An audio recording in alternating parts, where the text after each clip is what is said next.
Après une opération douloureuse, j'ai donné naissance à ma fille, mais la vie s'est vite transformée en cauchemar. Une nuit, alors que mon bébé malade pleurait sans arrêt à cause de la fièvre, mon mari a hurlé « Fais taire cet enfant. Elle gâche mon sommeil ». Malgré mes efforts pour la consoler, le bébé continuait de pleurer parce qu'elle était malade. Soudain, mon mari m'a frappé violemment à l'estomac, déchirant les points de suture récents de ma césarienne, et provoquant un saignement à travers mes vêtements. Je suis tombé au sol, tremblante de douleur, tandis que le sang trempait ma chemise.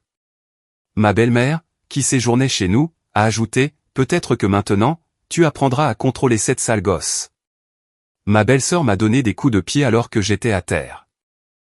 Quand j'ai regardé mon bébé, une vague de peur m'a envahi, car la césarienne d'urgence avait duré 4 heures.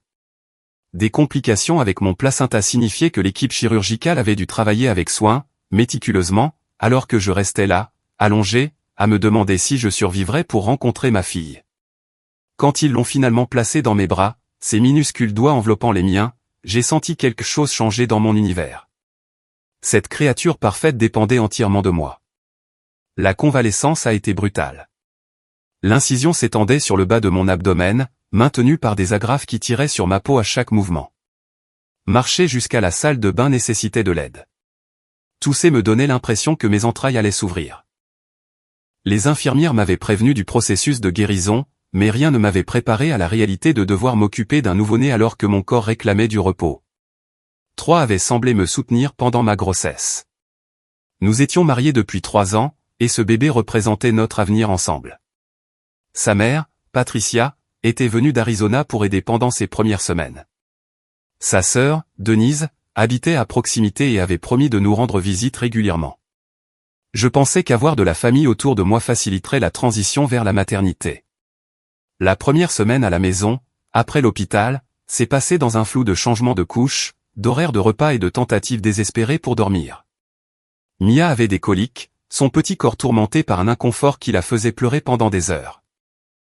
Le pédiatre m'a assuré que c'était normal, que ça passerait, mais ces assurances ne faisaient rien pour calmer mon nourrisson hurlant.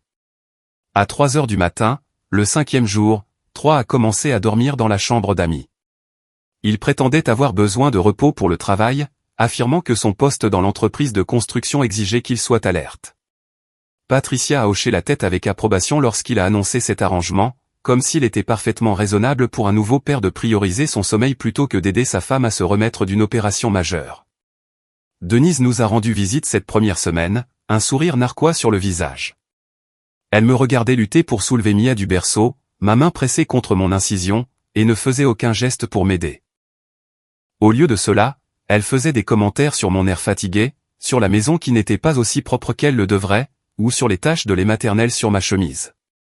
Patricia riait de ses observations, tandis que je retenais mes larmes. La fièvre a commencé quand Mia avait 2 semaines, fin mars. Son front était brûlant contre mes lèvres, et le thermomètre a confirmé ma peur, 38,5 degrés Celsius. J'ai immédiatement appelé la ligne de garde du pédiatre. Ils m'ont conseillé de la surveiller de près, de la garder hydratée, et de venir dès la première heure le lendemain matin si la fièvre persistait. Mia pleurait différemment quand elle était malade. Le son était plus désespéré, plus douloureux, et il me transperçait comme des éclats de verre. Je la tenais contre ma poitrine, la balançant doucement malgré l'agonie qui irradiait de mon incision. Les agrafes avaient été retirées 3 jours plus tôt, mais la plaie était encore à vif et sensible. 3 a émergé de la chambre d'amis vers minuit, le visage tordu par la colère. Qu'est-ce qui ne va pas avec elle maintenant, bordel? Elle a de la fièvre, ai-je expliqué, la voix enrouée par l'épuisement. Le médecin a dit de la surveiller ce soir. Eh bien, surveille-la plus silencieusement. Certains d'entre nous ont de vraies responsabilités demain. Ces mots m'ont piqué, mais j'étais trop fatigué pour argumenter.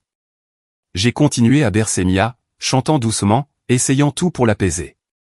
Rien ne fonctionnait. Ses pleurs se sont intensifiés, perçant le calme de la maison. Patricia est apparue dans l'embrasure de la porte, vêtue d'un peignoir en soie coûteux. Elle me regardait avec un mépris non dissimulé. Tu la tiens mal. C'est pour ça qu'elle n'arrête pas de pleurer. Elle est malade, ai-je répété, sentant les larmes monter. Elle n'est pas bien. Tu cherches des excuses pour ton incompétence. Donne-la-moi. Je savais qu'il valait mieux ne pas refuser. Patricia avait clairement fait savoir, lors de sa visite, qu'elle se considérait comme l'autorité en matière de puériculture, bien que les recommandations pédiatriques modernes aient considérablement évolué depuis qu'elle avait élevé ses propres enfants. J'ai transféré Mia avec précaution dans les bras de sa grand-mère. Patricia la tenait raidement, maladroitement, et les pleurs de Mia ont redoublé.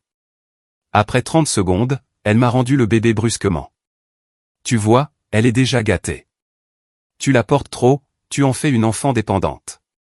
Le pédiatre m'avait spécifiquement dit qu'on ne pouvait pas gâter un nouveau-né, que répondre à ses besoins construisait un attachement sécure, mais contredire Patricia était inutile. J'ai repris Mia et senti sa peau brûlante contre la mienne. Trois observaient cet échange depuis le couloir. Je n'arrive pas à croire que je dois subir ça. Mon père n'a jamais toléré des gamins qui hurlent. Elle a 2 semaines et elle a de la fièvre, ai-je dit, la voix brisée. Qu'est-ce que tu veux que je fasse? Je veux que tu fasses taire cet enfant. Elle gâche mon sommeil. Le volume de sa voix a fait sursauter Mia, la faisant pleurer plus fort. Je me suis détourné, essayant de mettre de la distance entre sa colère et ma fille malade. Mon incision palpitait à chaque mouvement, me rappelant que mon corps guérissait encore du traumatisme d'avoir mis cette petite personne au monde. Je me suis dirigé vers la chambre de bébé, faisant sautiller Mia doucement, chuchotant des mots rassurants auxquels je n'étais pas sûr de croire. Les saignements s'étaient arrêtés il y a des semaines, mais parfois, je sentais encore une chaleur humide et devais vérifier que tout allait bien. L'accouchement m'avait laissé déconnecté de mon propre corps, incertaine des sensations qui étaient normales. Des bruits de pas ont tonné derrière moi. Trois m'a attrapé par l'épaule, me faisant pivoter avec assez de force pour me faire trébucher. Mia a hurlé plus fort, sentant la tension. « Tu ne m'écoutes pas ?» a-t-il grogné. « J'ai un entretien d'embauche demain. Ça pourrait être ma chance pour le poste de contremaître. J'ai besoin de dormir, et tu laisses cette sale gosse tout gâcher. » J'essaie, ai-je sangloté. « S'il te plaît, retourne te coucher. Je vais la garder loin de ta chambre. C'est ma maison aussi. Je ne devrais pas avoir à me cacher de ma propre enfant. » Patricia s'est matérialisée à côté de lui, l'expression froide. « Tu es trop molle avec elle. Elle doit apprendre que la carrière de Troy soutient cette famille. Sans son revenu, où serais-tu » La réponse était évidente, je vivrais chez mes parents, probablement, ou dans un appartement exigu, travaillant dans un emploi que je pourrais à peine gérer tout en m'occupant d'un nourrisson. Le salaire de Troy dans l'entreprise de construction était correct, bien que pas aussi impressionnant qu'il aimait le prétendre. Mon congé maternité était sans solde, épuisant nos économies plus vite que prévu. Denise était apparue elle aussi, attirée par le vacarme. Elle s'appuyait contre le mur, les bras croisés, regardant la scène comme si c'était un divertissement. « Peut-être que tu devrais prendre des cours de parentalité ou quelque chose comme ça. Ça devient ridicule. » Elle a de la fièvre, ai-je répété, le ton montant. « Qu'est-ce que je suis censé faire ?» Elle souffre. « Débrouille-toi, a dit Troy. Parce que j'en ai fini avec ça. » Je me suis retourné vers la chambre de bébé, serrant Mia contre moi. L'humidité qui s'étendait sur mon abdomen semblait différente cette fois, plus chaude, plus substantielle. J'ai baissé les yeux et vu du rouge s'infiltrer à travers le haut de mon pyjama. Mon cœur s'est arrêté. Avant que je puisse assimiler ce qui se passait, le poing de Troy a percuté mon estomac. L'impact a envoyé des éclairs d'agonie à travers tout mon corps. J'ai entendu quelque chose se déchirer, senti quelque chose céder à l'intérieur.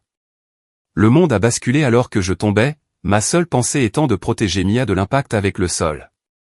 J'ai atterri durement sur le côté, réussissant à garder le bébé surélevé contre ma poitrine. Le sang trempait mes vêtements rapidement maintenant, s'étalant en une flaque chaude sous moi. Les cris de Mia atteignaient un paroxysme, et je ne pouvais pas dire si elle était blessée ou juste terrifiée. La voix de Patricia est venue d'au-dessus de moi. « Peut-être que maintenant, tu apprendras à contrôler cette sale gosse. » La douleur a explosé dans mes côtes lorsque le pied de Denise a percuté mon flanc. Je me suis enroulé autour de Mia, encaissant l'impact, essayant de la protéger de ces gens qui étaient censés être sa famille. À travers les larmes et l'agonie, j'ai regardé le visage de ma fille. Sa peau était rouge de fièvre. Ses yeux étaient serrés alors qu'elle gémissait. La vague de peur qui m'a consumé ne concernait pas mes poings déchirés, ni le sang, ni l'agression physique. La peur venait d'un endroit plus sombre, ces gens pouvaient blesser mon bébé, et j'étais impuissante à les arrêter. 3 se tenait au-dessus de moi, son visage ne montrant aucun remords. Nettoie-toi. Tu es en train de saloper le tapis. Ils sont partis ensuite, tous les 3, me laissant saigner sur le sol du couloir avec mon nourrisson malade. J'ai entendu la porte de la chambre d'Amy se fermer, celle de la chambre de Patricia se fermer, et Denise sortir par la porte d'entrée. La maison est tombée dans le silence, à l'exception des pleurs affaiblis de Mia et de ma respiration saccadée. Je ne sais pas combien de temps je suis resté allongé là. Finalement, l'instinct de survie s'est enclenché. J'avais besoin d'aide, de soins médicaux, j'avais besoin de m'éloigner de cette maison. Mon téléphone était sur le comptoir de la cuisine, incroyablement loin. Ramper avec un bras tout en tenant Mia de l'autre était atroce. Chaque mouvement tirait sur l'incision déchirée. La traînée de sang me suivait sur le parquet, et une partie lointaine de mon esprit s'inquiétait de tacher le sol. C'était tordu, non? S'inquiéter pour la précieuse maison de Troyes alors que je saignais d'une blessure qui l'avait rouverte. Le téléphone a eu le goût de la victoire quand mes doigts se sont refermés dessus. Je me suis laissé glisser pour m'asseoir contre les placards de la cuisine, Mia toujours pressée contre ma poitrine. Ses pleurs s'étaient calmées pour devenir de faibles gémissements, et je ne savais pas si c'était mieux ou pire. J'ai d'abord appelé le 911. La répartitrice est restée en ligne pendant que j'expliquais la césarienne, l'agression, le saignement. Une ambulance était en route. Ensuite, j'ai appelé mes parents. Papa a répondu à la deuxième sonnerie, la voix pâteuse. Allô? Papa, ai-je étouffé, j'ai besoin d'aide. Je n'oublierai jamais le son de la voix de mon père passant de la confusion à la terreur alors que j'expliquais ce qui s'était passé. Maman a pris le téléphone à un moment donné, ses mots étant un mélange confus de réconfort et d'horreur. Ils arrivaient. Ils me rejoindraient à l'hôpital. Tout irait bien. Les ambulanciers sont arrivés en moins de 10 minutes. Ils m'ont trouvé toujours assise contre les placards, couverte de sang, tenant ma fille.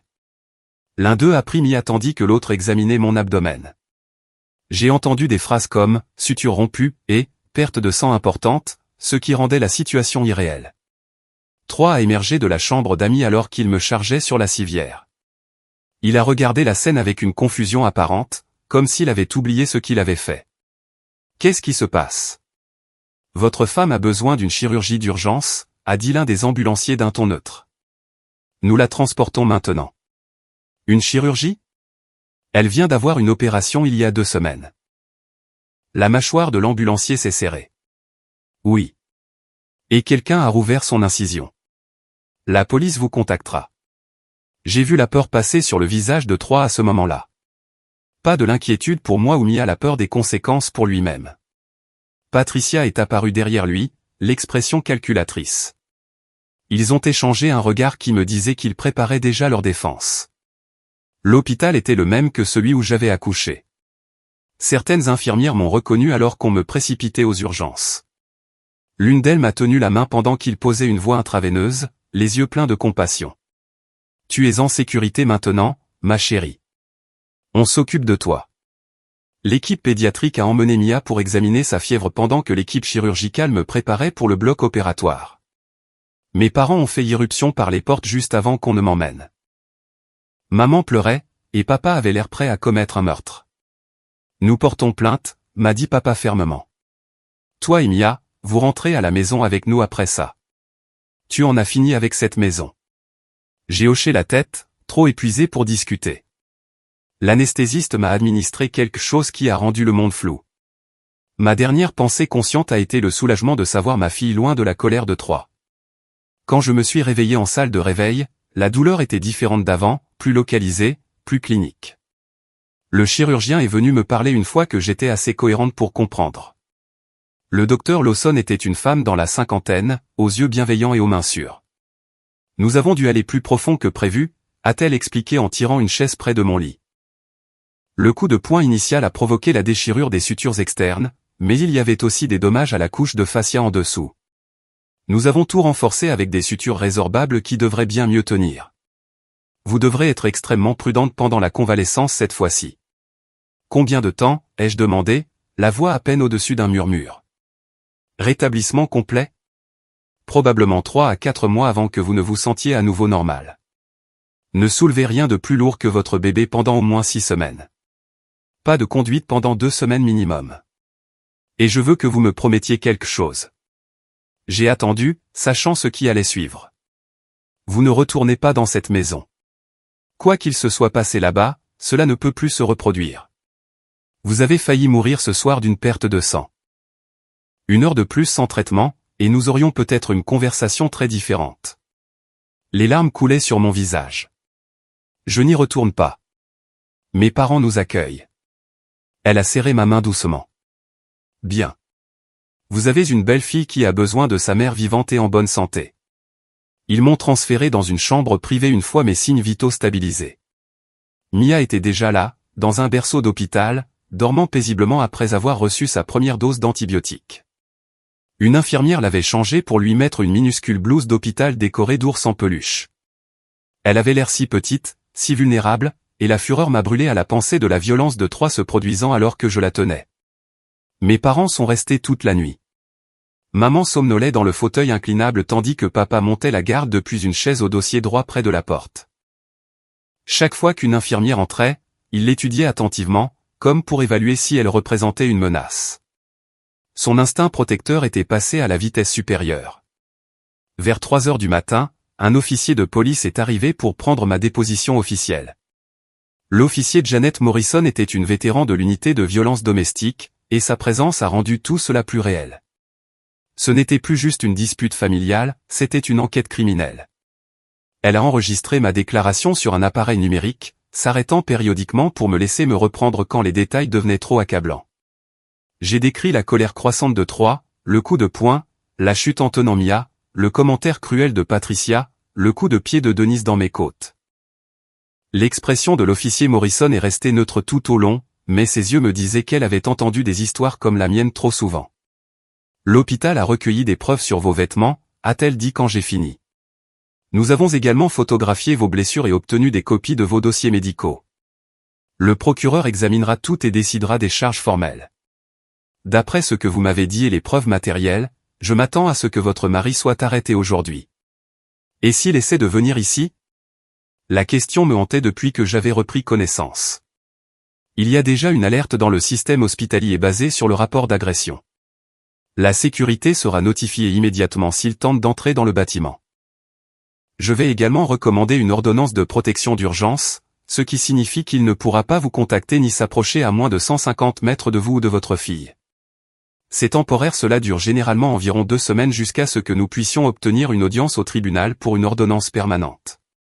Papa a pris la parole depuis sa position près de la porte. Et sa mère et sa sœur? Elle faisait partie de ça aussi. L'officier Morrison a hoché la tête. Le commentaire de la mère et l'agression physique de la sœur seront inclus dans le rapport. Elle pourrait faire face à des accusations de complicité, bien que cela dépende du procureur. Au minimum, elles peuvent être incluses dans l'ordonnance de protection. Elle est partie vers 4 heures du matin, promettant de rester en contact sur l'avancement de l'affaire. L'épuisement me tirait vers le bas, mais dormir semblait dangereux d'une certaine manière. Chaque fois que je fermais les yeux, je sentais le poing de Troy percuter mon estomac, je voyais le sang se répandre sur mes vêtements. Une conseillère en traumatologie m'a rendu visite plus tard dans la matinée. Sandra Reeves s'est présentée comme faisant partie de l'équipe d'intervention de crise de l'hôpital. Elle était spécialisée dans le travail avec les victimes d'agressions, en particulier celles impliquant de la violence domestique. Je ne suis pas ici pour vous forcer à parler de ce qui s'est passé, a dit Sandra, s'installant dans le fauteuil que maman avait libéré pour aller chercher du café. Je suis ici pour vous donner des ressources et vous faire savoir que vous n'êtes pas seul là-dedans. Ce que vous avez vécu était traumatisant, et il est tout à fait normal d'avoir de fortes réactions émotionnelles. Je me sens engourdi, ai-je admis. Comme si c'était arrivé à quelqu'un d'autre, et que je regardais juste de l'extérieur de mon corps. C'est de la dissociation. C'est un mécanisme de protection que votre cerveau utilise quand quelque chose est trop accablant à traiter sur le moment. Cela peut aller et venir au cours des prochains jours et semaines. Si cela persiste ou commence à interférer avec votre capacité à prendre soin de votre fille, n'hésitez pas à contacter un thérapeute. Sandra m'a fourni des brochures sur le stress post-traumatique, les groupes de soutien pour la violence domestique et les options de thérapie. Elle m'a aussi donné le numéro d'une ligne d'écoute de crise disponible 24h24. Vous pouvez appeler à tout moment, même si vous avez juste besoin de quelqu'un pour écouter. Il y a des gens qui comprennent ce que vous traversez. Le pédiatre est passé vers midi pour discuter de l'état de Mia. Le docteur Peters était son médecin depuis la naissance, et il a semblé véritablement bouleversé quand il a examiné les ecchymoses sur mes bras là où Troy m'avait saisi. L'otite réagit bien aux antibiotiques, a-t-il rapporté. Sa fièvre est tombée il y a quelques heures, et elle mange normalement. J'aimerais la garder ici une nuit de plus pour observation, mais je pense qu'elle pourra rentrer demain. Rentrer, ai-je répété, le mot semblant étranger. Nous allons chez mes parents. Le docteur Peters a hoché la tête avec approbation. Cela semble être le meilleur plan. Je dois cependant poser quelques questions difficiles. Quand votre mari vous a frappé, teniez-vous Mia? Oui. J'essayais de la protéger, de la garder contre ma poitrine pour qu'elle ne soit pas blessée quand je suis tombé. A-t-elle montré des signes de blessure? Des pleurs inhabituelles ou des difficultés à bouger ses membres? L'horreur m'a envahi. Je ne sais pas. Elle pleurait déjà à cause de la fièvre. Tout s'est passé si vite. Nous avons fait un examen complet et il n'y a aucune preuve de blessure, mais vu les circonstances, je veux programmer un rendez-vous de suivi dans 2 semaines. Nous ferons un contrôle de développement pour nous assurer que tout progresse normalement. Après son départ, j'ai tiré le berceau de Mia aussi près de mon lit que possible. Ma main reposait sur sa petite poitrine, la sentant se soulever et s'abaisser à chaque respiration. La réalité de voir à quel point nous étions passés près du pire m'a noué l'estomac. Troy a été arrêté cet après-midi-là. L'officier Morrison a appelé pour m'informer, sa voix portant une note de satisfaction. Il est détenu sans caution en attendant sa mise en accusation. Les charges sont agression criminelle avec blessure, violence domestique et mise en danger d'enfant. Mise en danger d'enfant? Je ne m'attendais pas à ça. Vous teniez votre fille nourrisson quand il vous a frappé. Le fait qu'elle aurait pu être gravement blessée ou tuée dans la chute qualifie l'acte. C'est en fait l'une des charges les plus lourdes que nous ayons.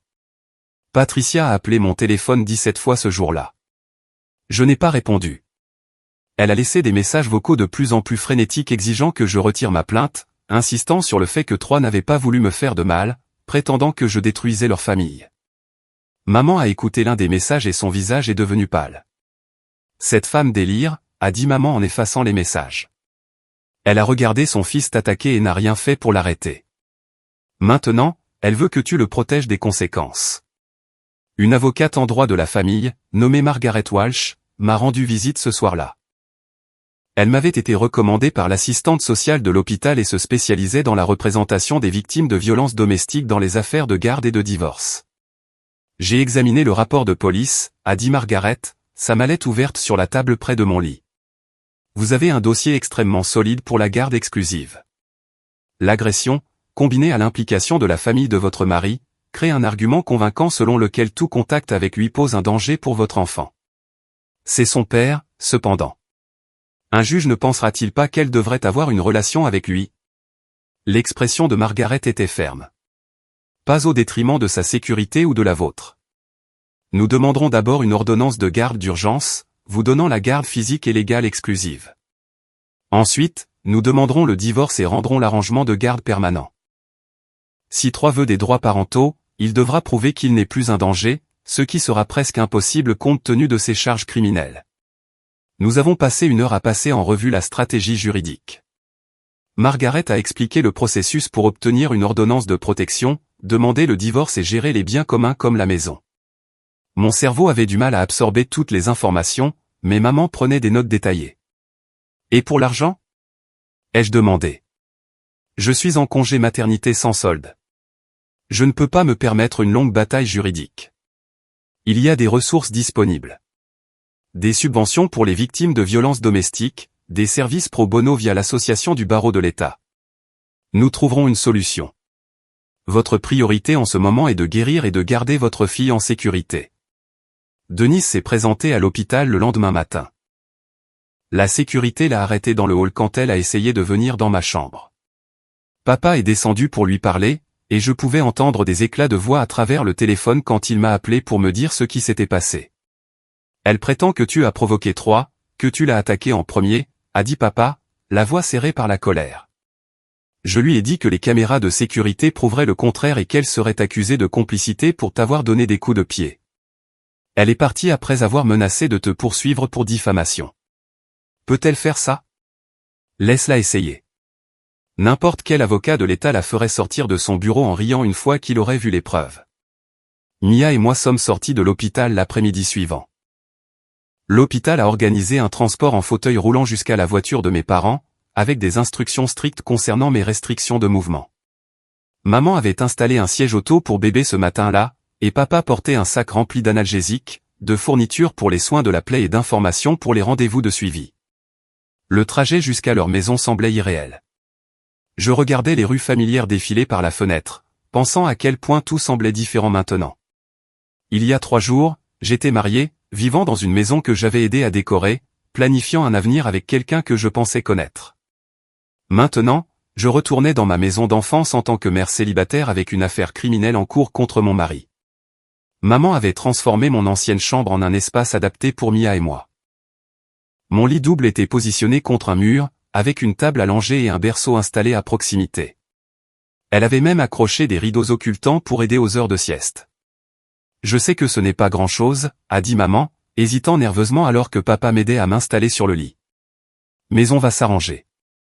C'est parfait, ai-je dit, le pensant vraiment. La chambre semblait sûre, isolée de la violence qui avait brisé mon autre vie. La première semaine chez mes parents a établi un nouveau rythme. Maman s'occupait de la plupart des soins de Mia pendant que je me concentrais sur la guérison.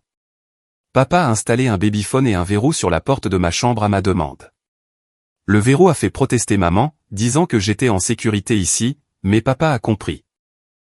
Le contrôle sur mon environnement, même quelque chose d'aussi simple que de verrouiller ma porte, aidait à combattre l'impuissance que je ressentais. La mise en accusation de Troy a eu lieu 4 jours après l'agression. Margaret y a assisté en mon nom et a appelé ensuite pour faire le point. Il a plaidé non coupable à toutes les charges. Le juge a refusé la caution et a fixé une audience préliminaire dans 2 semaines. Le procureur est confiant quant au dossier. Que se passe-t-il à l'audience préliminaire? L'État présente des preuves pour établir une cause probable pour les charges. C'est un standard moins élevé que lors d'un procès, donc ils n'ont pas encore besoin de prouver la culpabilité au-delà de tout doute raisonnable. Sur la base des preuves médicales et des rapports de police, il ne fait aucun doute que la cause probable existe. Patricia a réussi à obtenir l'adresse de mes parents, probablement via des registres publics ou des connaissances communes d'avant l'agression. Des lettres ont commencé à arriver, chacune plus désespérée que la précédente. Elle avait engagé un avocat qui conseillait à Troy d'accepter une négociation de peine, mais Troy refusait. Patricia me blâmait pour son entêtement, prétendant qu'il ne serait pas dans cette position si j'avais été une meilleure épouse et mère. Les lettres allaient directement dans un dossier que Margaret compilait pour l'audience de l'ordonnance de protection. Chaque correspondance démontrait le harcèlement continu et l'incapacité de Patricia à reconnaître la culpabilité de son fils. La kinésithérapie a commencé 2 semaines après l'opération. Mon abdomen me semblait appartenir à quelqu'un d'autre raide, douloureux, déconnecté de mon contrôle conscient. La thérapeute, Amanda, se spécialisait dans la récupération postpartum et avait de l'expérience avec les patientes traumatisées. Votre corps a traversé de multiples traumatismes en succession rapide, a expliqué Amanda lors de notre première séance. Grossesse et accouchement, puis chirurgie majeure, puis agression, et une autre chirurgie. La guérison prendra du temps, et ce ne sera pas linéaire. Certains jours vous vous sentirez plus forte, d'autres vous aurez l'impression d'avoir régressé. C'est normal. Nous avons commencé par des mouvements doux conçus pour reconstruire la sangle abdominale sans stresser l'incision. Même les exercices de respiration me faisaient grimacer. Amanda ne poussait jamais au-delà de mon seuil de douleur, et elle louait les petites victoires, comme être capable de se tenir droit sans soutenir mon abdomen. L'audience préliminaire est arrivée plus vite que je ne l'avais prévu.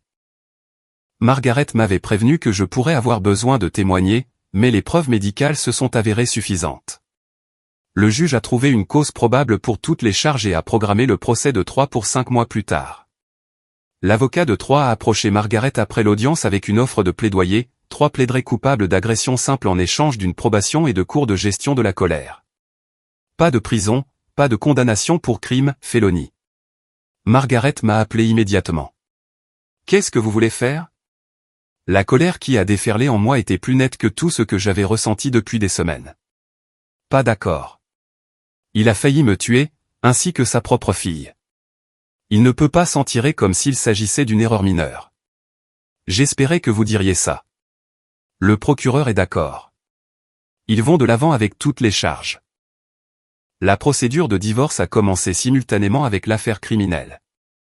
3 refusaient d'accepter quoi que ce soit, nous obligeant à litiger sur chaque point. La maison, nos comptes bancaires conjoints, les fonds de retraite, les arrangements de garde, tout est devenu une bataille. Sa stratégie semblait conçue pour m'épuiser financièrement et émotionnellement. Son avocat déposait motion après motion, chacune nécessitant le temps de Margaret et mes ressources limitées. Patricia finançait la défense juridique de Troy, apparemment convaincue que s'il rendait les choses assez difficiles, j'abandonnerais. Il ne comprenait pas ce que Troy m'avait pris cette nuit-là, mon sentiment de sécurité, ma capacité à faire confiance, ma croyance que le monde était fondamentalement bon. Ces pertes ont alimenté une détermination qu'il ne pouvait pas briser. Le bilan des 2 mois de Mia, à la mi-mai, a révélé qu'elle s'épanouissait malgré le chaos qui l'entourait. Le docteur Peters a effectué l'évaluation du développement qu'il avait promise, vérifiant ses réflexes, sa vision, sa réponse aux stimuli. Tout était parfait. C'est une petite fille résiliente, a-t-il dit, regardant Mia suivre un jouet des yeux. Les enfants si jeunes ne retiennent pas les souvenirs traumatiques comme les adultes. Tant qu'elle est dans un environnement stable et aimant maintenant, elle ira bien. L'audience pour l'ordonnance de protection a eu lieu 3 semaines après l'agression, rendant l'ordonnance d'urgence permanente pour 3 ans. Margaret a présenté les preuves des lettres de harcèlement de Patricia, des menaces de Denise et de la tentative de Troy de me contacter par l'intermédiaire d'un ami. Le juge a accordé l'extension, couvrant tous les 3. Patricia a crié dans la salle d'audience lorsque l'ordonnance a été annoncée. Vous ne pouvez pas empêcher une grand-mère de voir son petit enfant. J'ai des droits. Le marteau du juge a claqué sèchement. Vous avez renoncé à ces droits lorsque vous êtes resté sans rien faire pendant que votre fils agressait cette femme. L'ordonnance tient. Toute violation entraînera une arrestation immédiate. La pression financière montait alors que les frais juridiques s'accumulaient. J'avais brûlé mes économies et maxé ma carte de crédit pour les honoraires d'avocat. Margaret a accepté de différer le paiement jusqu'au règlement du divorce, mais je détestais être endetté. Maman a suggéré que je demande une indemnisation des victimes auprès de l'État. Le programme pouvait couvrir les frais médicaux, les coûts de conseil et les pertes de salaire. J'ai rempli la demande avec l'aide de Margaret, documentant chaque impact financier de la violence de Troy. Commencer une thérapie ressemblait à admettre la défaite au début. Je pensais pouvoir gérer le traumatisme toute seule, que d'être forte signifiait ne pas avoir besoin d'aide. Les cauchemars et les attaques de panique m'ont finalement convaincu du contraire. Le docteur Rachel Kim se spécialisait dans la thérapie des traumatismes et utilisait quelque chose appelé EMDR, désensibilisation et retraitement par les mouvements oculaires. La technique semblait étrange au début, suivre son doigt d'avant en arrière tout en racontant des souvenirs traumatiques, mais lentement, les souvenirs ont perdu leurs arêtes vives. Le traumatisme reste coincé dans votre système nerveux, a expliqué le docteur Kim. Le EMDR aide votre cerveau à traiter ce qui s'est passé, pour que cela devienne un souvenir ordinaire au lieu de quelque chose qui continue de déclencher votre réaction de combat ou de fuite. Les attaques de panique ont diminué après quelques séances. Je pouvais parler de cette nuit-là sans que mon cœur s'emballe, sans avoir l'impression d'être de retour sur le sol du couloir en train de saigner. Les progrès semblaient miraculeux. Mia s'est retournée pour la première fois alors que nous étions à un rendez-vous de thérapie. Maman la surveillait dans la salle d'attente et s'est précipitée pour me le dire. J'ai pleuré, en partie de joie pour l'étape franchie par ma fille, en partie de chagrin que ces moments se passent dans le cabinet d'un thérapeute au lieu de la maison que j'avais imaginé créer. Mon emploi d'avant-bébé en tant que coordinatrice marketing n'offrait qu'un congé maternité non rémunéré, et après l'agression, y retourner semblait impossible. Le bureau était trop proche de la maison que j'avais partagée avec Troy, et plusieurs collègues connaissaient sa famille. J'ai soumis ma démission depuis l'hôpital, effective immédiatement. La date du procès de Troy approchait, et le bureau du procureur me préparait pour le témoignage. Le procureur adjoint James Hartley s'occupait personnellement de l'affaire. Il avait bâti sa carrière sur les poursuites pour violences domestiques et avait la réputation d'être rigoureux. La défense essaiera de vous dépeindre comme vindicative, a prévenu James lors d'une de nos séances de préparation. Ils suggéreront que vous exagérez la blessure, ou que vous avez provoqué l'attaque d'une manière ou d'une autre. J'ai besoin que vous restiez calme à la barre et que vous disiez simplement la vérité. Nous avons répété pendant des heures.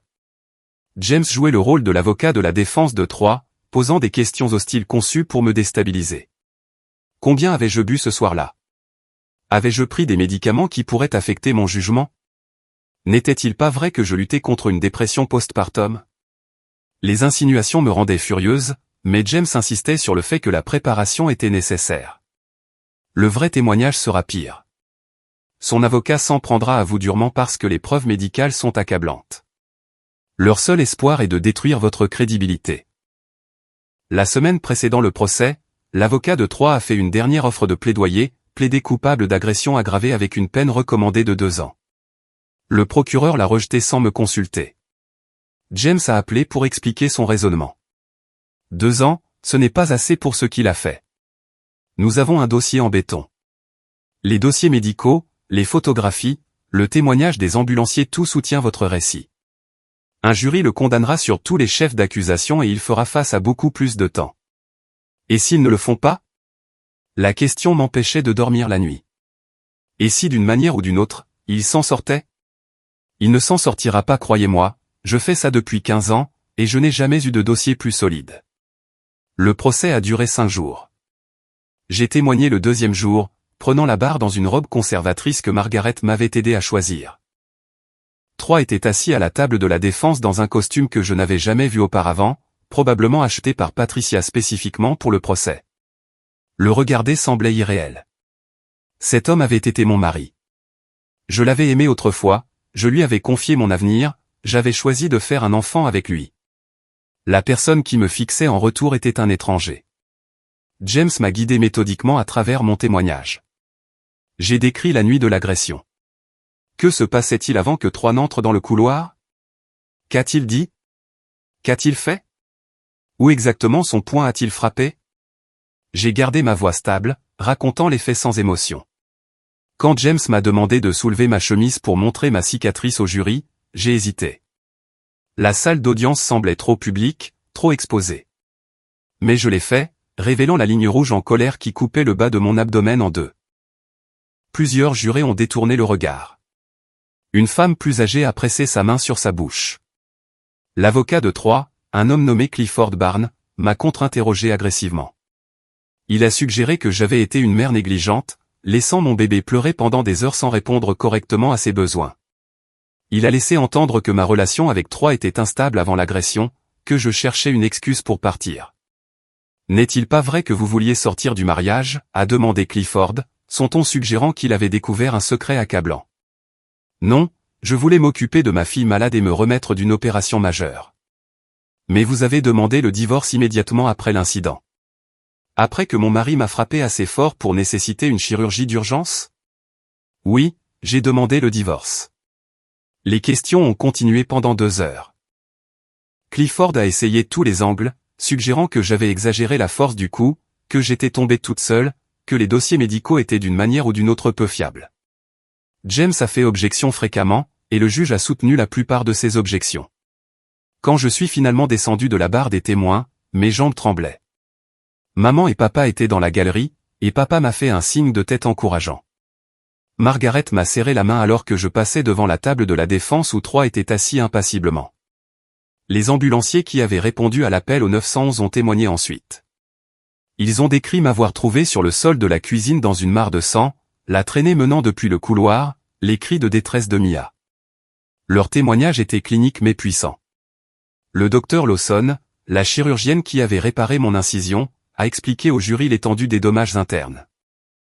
Elle a utilisé des diagrammes anatomiques pour montrer où le coup de poing de Troy avait déchiré les tissus en guérison, provoquant une hémorragie qui nécessitait une intervention immédiate. Selon votre opinion médicale, ces blessures auraient-elles pu être causées par une simple chute, a demandé James. Non.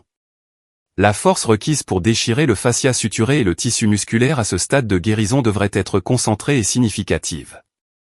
Une chute ne produirait pas ce type de dommages. Clifford a essayé de trouver des failles dans son témoignage lors du contre-interrogatoire, mais le docteur Lawson était inébranlable. Elle avait pratiqué des milliers de césariennes et d'innombrables chirurgies réparatrices. Son expertise était inattaquable. Patricia a témoigné pour la défense le 4e jour. Elle avait été assignée à comparaître par l'avocat de Troy pour fournir un témoignage de caractère. Sous serment, elle a affirmé que Troy avait été soumis à un stress énorme à cause du travail et de la nouvelle paternité, qu'il n'avait jamais été violent auparavant, que c'était un accident tragique monté en épingle. James a démoli sa crédibilité lors du contre-interrogatoire.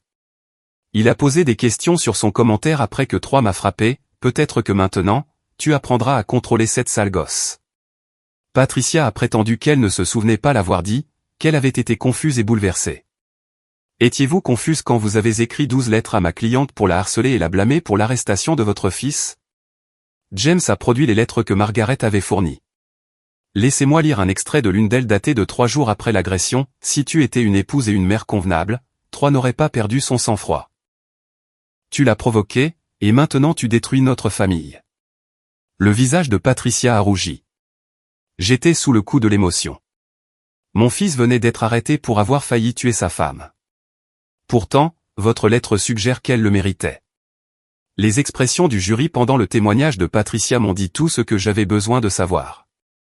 Il voyait clair dans ses excuses, reconnaissait sa tentative de minimiser la violence de son fils. Troy a témoigné pour sa propre défense le dernier jour. Son avocat le lui avait probablement déconseillé, mais l'ego de Troy ne lui permettait pas de rester silencieux. Il avait besoin de raconter sa version de l'histoire, d'expliquer comment rien de tout cela n'était vraiment de sa faute. Il a prétendu qu'il m'avait à peine touché, que j'avais dû tomber, et que les dommages chirurgicaux existants s'étaient aggravés d'eux-mêmes. Il a suggéré que j'avais été hystérique cette nuit-là, réagissant de manière excessive aux pleurs normaux d'un bébé. Il s'est dépeint comme un nouveau père épuisé à bout de nerfs. J'aime ma femme, a dit Troy, sa voix se brisant avec ce qui était censé ressembler à de l'émotion.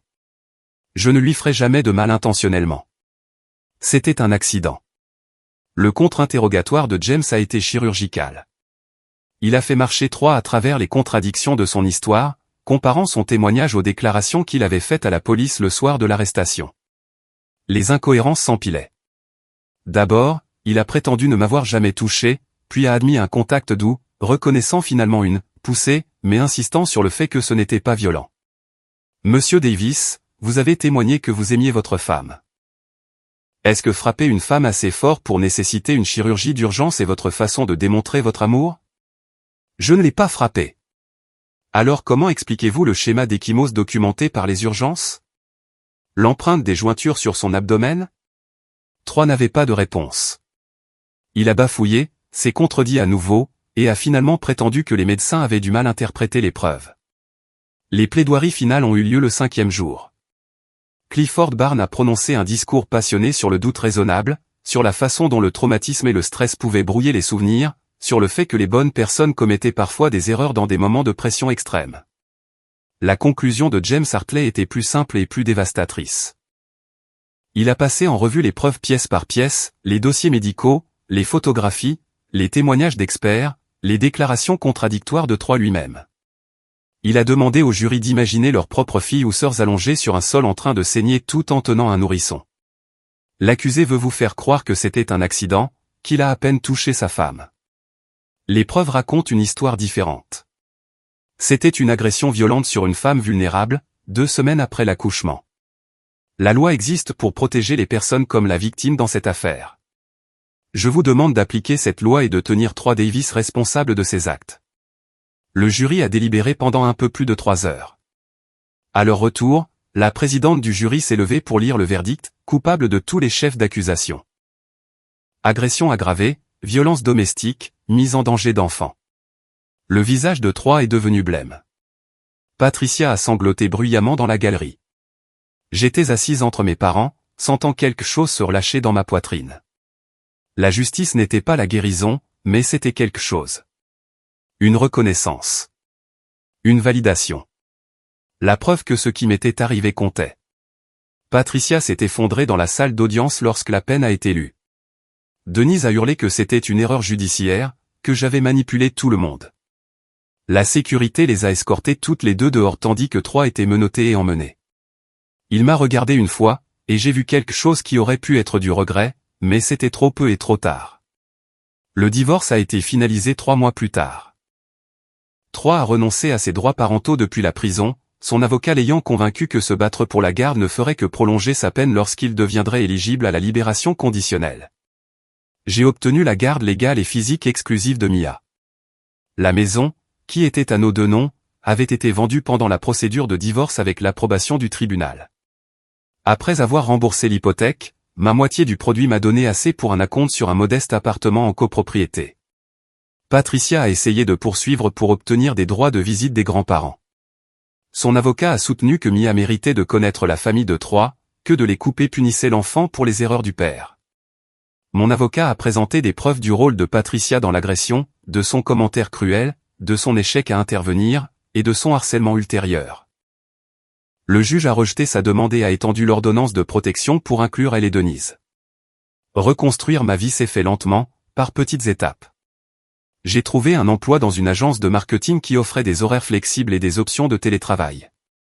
Maman gardait Mia pendant la journée, refusant d'être payée mais acceptant mon aide pour les courses et les factures. Papa a installé un système de sécurité dans mon nouvel appartement qui aurait été excessif si je n'avais pas eu besoin de cette tranquillité d'esprit. Mia a eu un an, entourée de gens qui l'aimaient inconditionnellement. Mes parents, mes tantes et oncles, des amis du travail, et d'autres mères que j'avais rencontrées au cabinet du pédiatre ont tous célébré son premier anniversaire. Personne n'a mentionné Troy ou l'autre côté de sa famille. Nous avions créé une nouvelle normalité qui n'incluait ni violence ni peur. Les attaques de panique ont diminué en fréquence. La thérapie m'a aidé à comprendre que le comportement de Troy n'était pas quelque chose que j'avais causé ou que j'aurais pu empêcher. Les signaux d'alarme étaient là avant notre mariage, son tempérament vif, son besoin de contrôle, l'influence toxique de sa mère, mais je les avais minimisés, pensant que l'amour suffirait. J'ai commencé à assister à un groupe de soutien pour les survivantes de violences domestiques.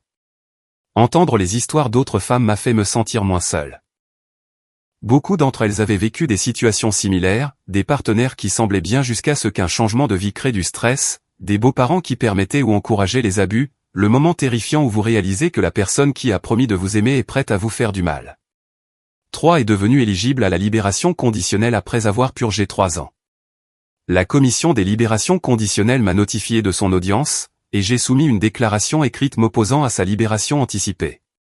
J'ai décrit l'agression, l'impact sur ma guérison, et le traumatisme continu qui affectait ma capacité à faire confiance aux gens. La commission a refusé sa libération conditionnelle. Il a été libéré après avoir purgé sa peine complète de 5 ans. À ce moment-là, Mia commençait la maternelle.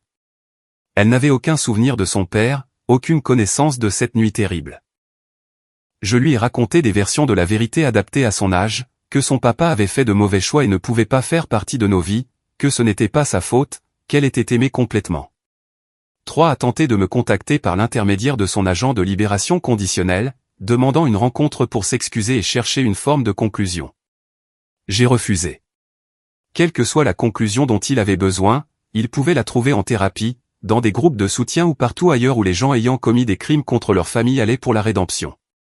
Je ne lui devais rien. Patricia est morte 2 ans après la libération de 3 crises cardiaques, soudaines et massives. Une partie de moi s'est sentie coupable du soulagement que j'ai éprouvé à cette nouvelle. Denise a déménagé hors de l'État peu après les funérailles de sa mère, et je n'ai plus jamais entendu parler d'elle. Les cicatrices physiques de cette nuit-là se sont estompées en de fines lignes blanches sur mon abdomen. L'incision de la césarienne, réparée 2 fois maintenant, serait toujours visible. Parfois, je la regardais et me sentais en colère à propos de ce que Troy m'avait pris.